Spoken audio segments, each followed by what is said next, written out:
What's going on, everybody? Welcome back to the channel. I've had some questions come up on my Overland build that I did with my RC4WD 4Runner. So I have got it on the bench and we will do a quick overview on how I have everything set up.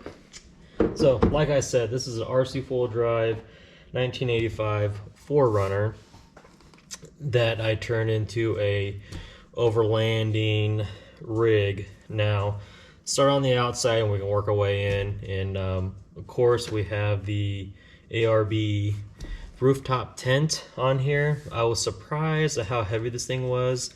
I had this nailed down between this one and I believe it's a Smithy built one.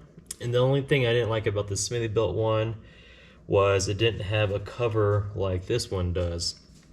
You know, this has the full effect look, as you say, as a rooftop tent. And before we take this body off, I will pop that out so you can see what it looks like. Now, going underneath the hood, I haven't done too much under here. Pull that off and pull you in here. I've done a little bit of painting. I need to clean up a little bit. Done some wires in there, painted the air cleaner tube.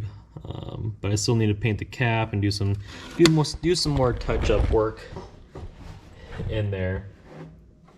I did switch out the rear bumper because I wanted to have a hitch on it because I do have this. Move that over here. I do have this two position bike rack that I carry around. This thing is actually really well built. It's a 3D printed. I got it on Etsy.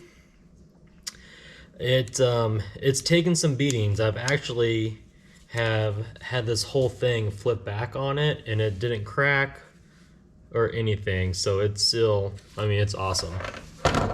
And then the rear bumper is from RC4WD as well. It didn't line up the best on these brackets. I don't know if you can see that. There's little tabs that come down on each side that you bolt to. The bumper, I think, was kind of bent a little bit, and so I tried to bend it back as much as I could, and I kind of forced it to line up. And on the last run, the two tabs on each side broke off. I glued those back on in kind of in a different spot to make it line up a lot better. And I think it looks fairly well. There, you can tell there's a little bit of a gap on here, gap difference from this side to this side. But I mean, it is what it is. I like the bumper. Still have the stock rock sliders on here.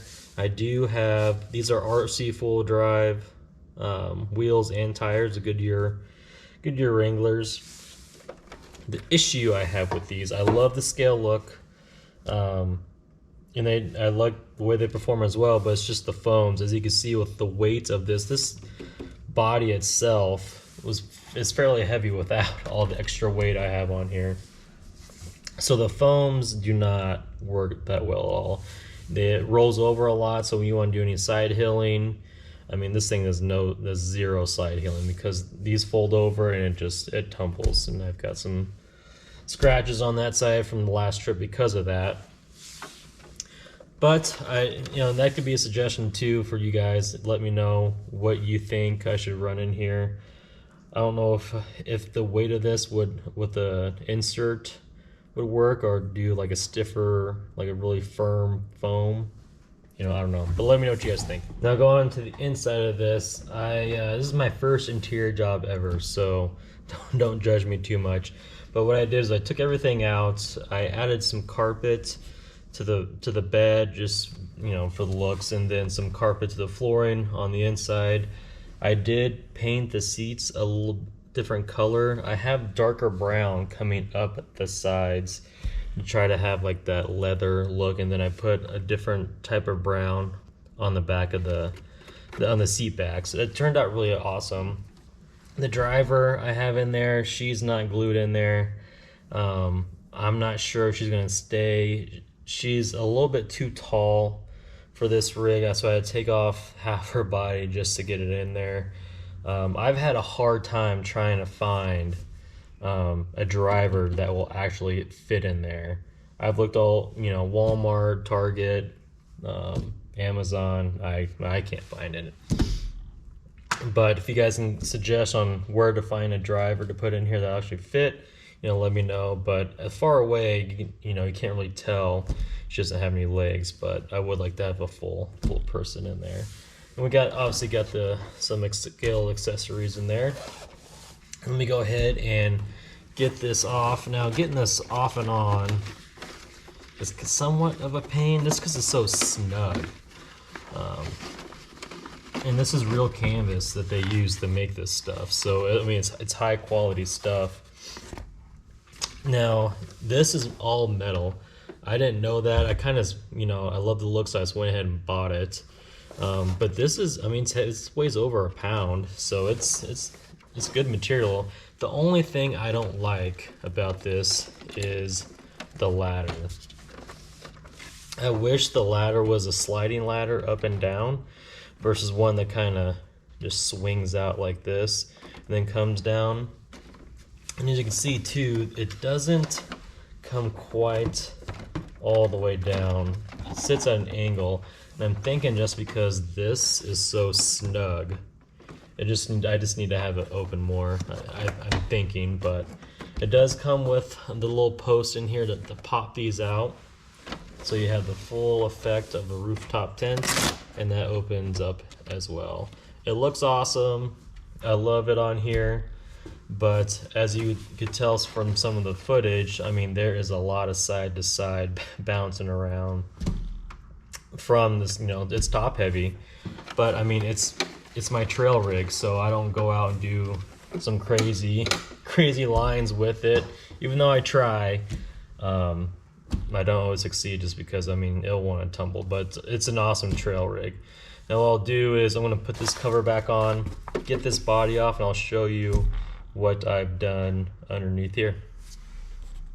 Alright, got the body off, but one thing I want to mention on the interior is I used a hot glue gun on the carpet, and then for the accessories on the inside, I use this E6000 to keep everything in place. Now let me bring you over here and go over what I've done on the inside, and really, I haven't done a whole lot. So I've done like the basic stuff. What everyone I'm sure does is when you get an RC full drive rig, you go through, take out the springs and the shocks, and then take out your smallest leaf and then run it. Well, I did that before I decided I want to do an overlanding rig. So then I did that, put everything on the body, and then as you could tell, I mean, this thing, it's sagged where, I mean, the tires were rubbing so bad in the back. So what I did was I left the front alone. As you can see, there's still some good play in there.